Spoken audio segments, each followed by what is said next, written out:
Welcome to episode 8 of my Kawasaki Z1900 engine restoration. In this video, we start the engine for the first time and take the bike for a test ride. It's always exciting starting up a freshly rebuilt engine for the first time, so I left the tanker seat off so I can see if there's any leaks or any problems with the engine. Also, I can adjust the carburetors if I need to. I have a quick look outside and it's bright and sunny, so I push the bike into the garden. I'm always a bit careful going past the hedgehog feeding stations, just in case.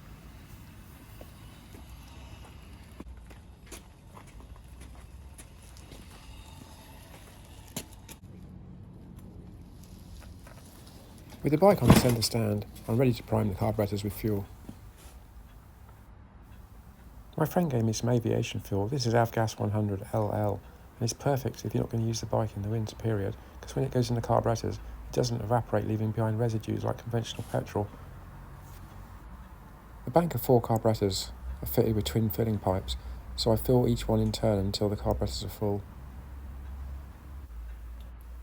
With the carburetors full and a quick check and there's no leaks, I'm ready to do the first start. So I put on the choke, turn on the ignition and hit the starter button, and it starts up straight away.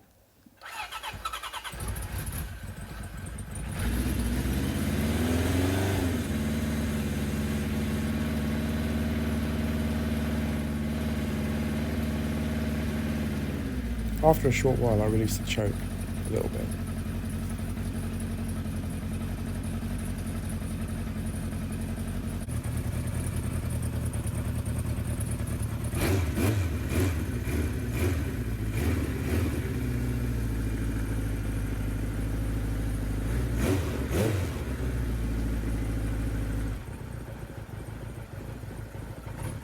When I release the choke completely, the idle's a tiny bit slow, so I just raise the takeover screw just a tiny little bit, and it's just perfect.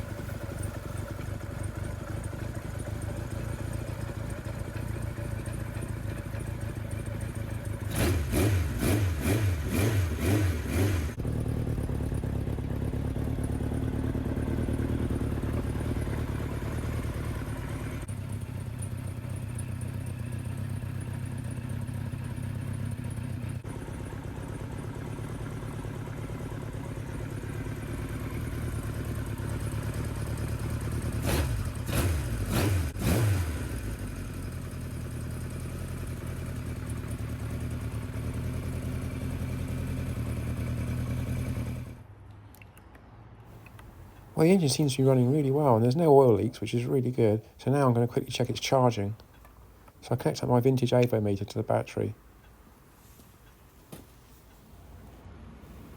With the battery connected, it reads about 13 volts, which is just right. Then when the engine starts, it goes up to 14.7, which is perfect. So the charging system's working great.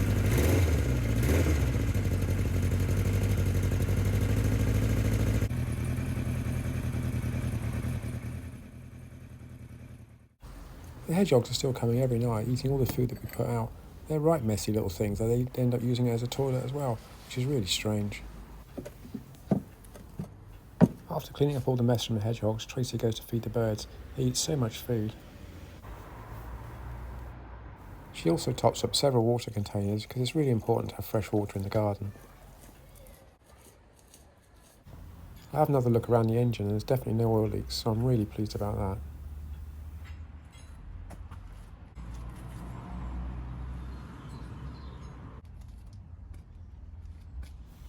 I had a quick look and the roads are drying up, so I have a quick test drive across my patio, put on the tanker seat, and I can take it out for a proper test ride for its very first time.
Well, I'm just back from my ride. It went really well. Everything works perfect. The speeder's a tiny little bit slow, and also I noticed it's a bit flat mid-range. So I think I'm going to take the tank off, take the tops off the carbs, remove the slides and change the needle position just one notch, and I think it'd be just perfect.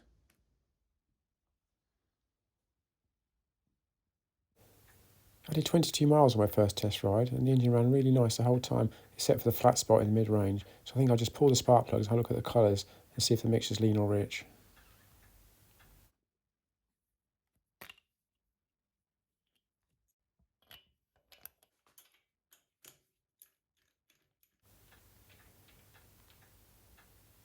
Well, that's definitely a little bit lean, so I think I'm definitely going to remove the tank and seat now and raise the needle one notch.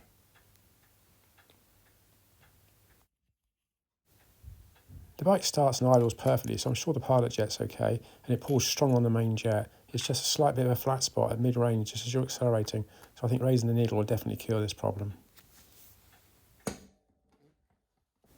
To gain access to the carburetors, the first thing I need to do is open the seat and remove the petrol tank, and also the left-hand side panel so I don't scratch it when I undo the petrol tap pipes. The pipes are a really tight fit on the tap but come off easily with a pair of needle nose pliers, so I can now lift the petrol tank clear of the bike very carefully so I don't scratch it at the front.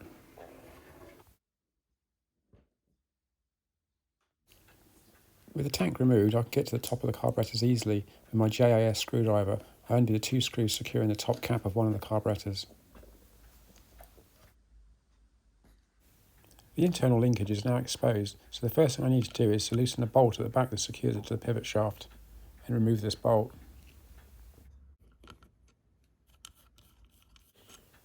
The slide is now free to lift up and down, so I can gain access to the two screws that hold it to the linkage.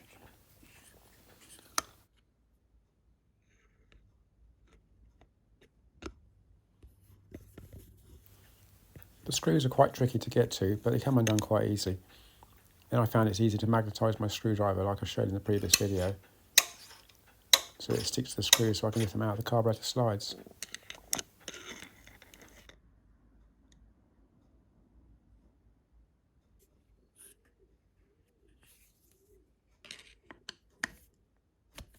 With both the screws removed, I can now pivot the pivot assembly out of the way and remove the slide so I can get to the needle.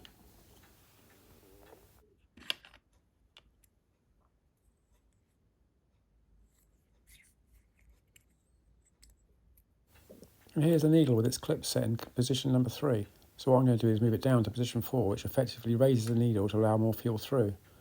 So I gently push the clip off using Charlie Weaver's bar, and then I can move it down one notch and clip it back in place. It's quite fiddly and these are prone to flying away, so you need to be careful.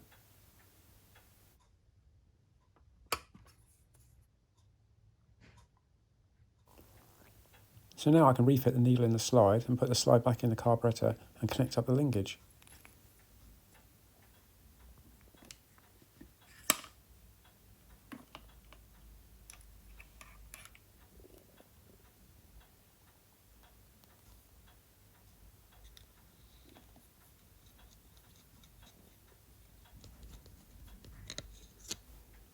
The front screw drops nicely in place and is easy to do up, but the back one takes a bit of fiddling because you have to lift the slide to get access to the screw from the screwdriver and hold it in place. It's quite fiddly, but you get there in the end.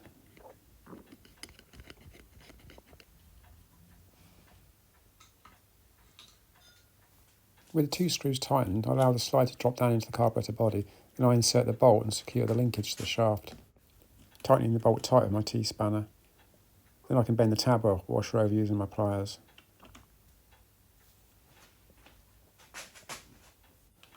I then check the throttle still works and returns nicely, which it does, so now I can move on to the next carburetor. The two inner carburetors are a bit more fiddly to do because of the frame rails are very close overhead, but you can still get in there with a long screwdriver.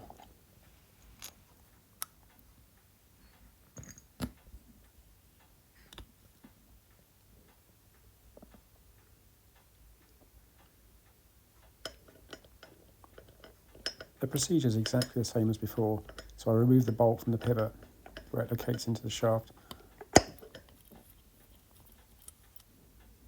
keeping all the parts and making sure nothing drops down inside the carburetor, which is really important because it would be hard to retrieve if it did.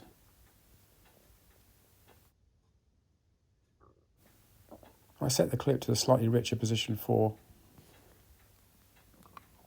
then reassemble the carburettor. I then repeat this procedure for the other 2 carburettors until they're all done. With all the screws tightened, I replace the petrol tank, turn on the tap, put on the choke, turn on the ignition and give it a start, and it starts straight up and sounds amazing. I think we got it. So now it's time to take it out for another road test and see how it all goes.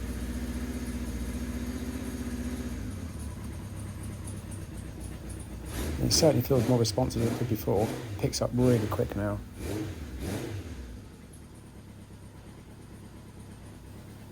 I go inside to get my jacket and gloves, and Tracy's in the kitchen cooking. So I wonder what she's doing, so I go in to have a quick look, and she's making a Christmas cake. The first thing she does is filter some flour through a mesh into a bowl.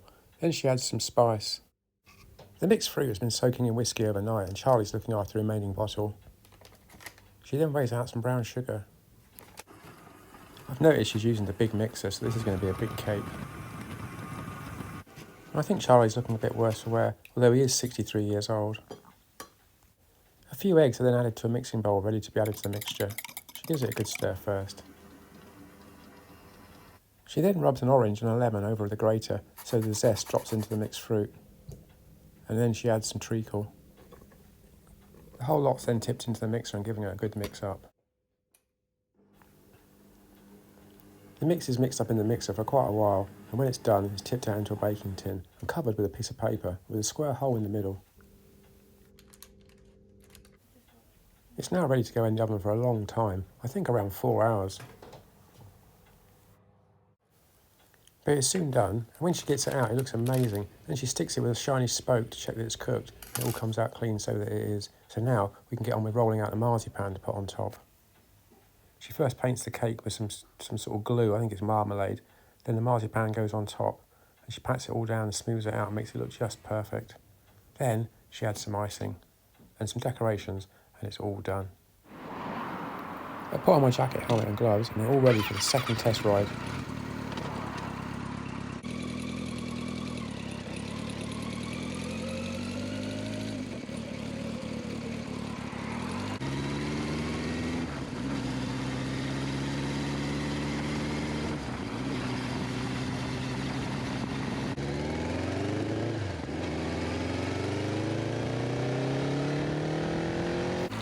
Well, that's much better. All the mid-range hesitance is now gone. It pulls really strong through the gears.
Well, I've just got back from my second test ride on the Kawasaki Z1, and the engine is now pulling much nicer. Raising that needles 1 notch made all the difference. No hesitation at all now mid-range, and it pulls clean through the gears. So I'm really pleased with that. So anyway, I hope you enjoyed the series of videos on the Z1 restoration, and I'll see you all soon.